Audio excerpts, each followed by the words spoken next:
एक दिन रावण हनुमान जी से बोला कि हमारी आपकी लड़ाई हो जाए। हनुमान जी बोले तैयार, पर फैसला कैसे होगा? बड़ी देर तक लड़ाई होगी, तुम भी बलवान और हम पर भी राम जी की कृपा है। रावण बोला लंबा वाला युद्ध नहीं, एक एक मुक्के का युद्ध, एक मुक्का मैं मारूंगा, एक तुम मारो। हनुमान जी ने कहा हम तैयार है। रावण पहले मुक्का तुम ही मारो। रावण बोला मैं क्यों, तुम क्यों नहीं? हनुमान जी बोले इसलिए कहीं हमने पहले मुक्का मार दिया तो पता नहीं तुम्हारी वारी आती भी है कि नहीं, तुम्हारी मन की मन में ही रह जाएगी, इसलिए पहले तुम ही। रावण ने पूरी शक्ति से मुक्के का प्रहार किया, पर तुलसीदास जी कहते हैं जान उठे कि कभी भूमि न गिरा। हनुमान जी घुटने के बल वीरासन में बैठे रहे, कुछ नहीं बिगड़ा। और रावण अपनी 20 आंखें बार बार बंद करे, फिर खोले, फिर। हनुमान जी ने कहा कि आश्चर्य मत करो, हम स्वस्थ हैं, पर अब तुम तैयार हो जाओ। रावण बोला तैयार ही हैं और कर भी क्या सकते हैं।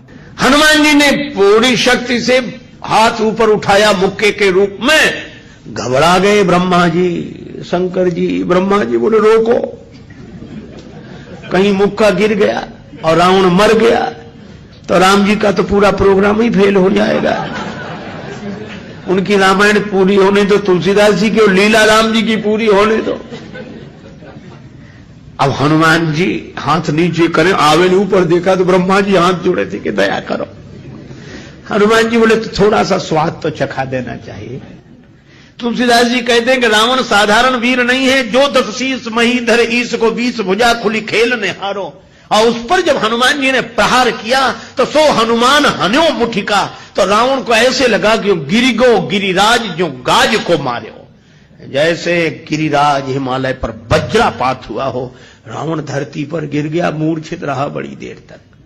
बड़ी देर में आंख खोली तो बोला बड़े बलवान हो। हनुमान जी बोले बल तो इन्होंने देखने नहीं दिया, ब्रह्मा जी और शंकर जी ने। बल तो तब होता जब तुम बताने के लिए बचते ही नहीं।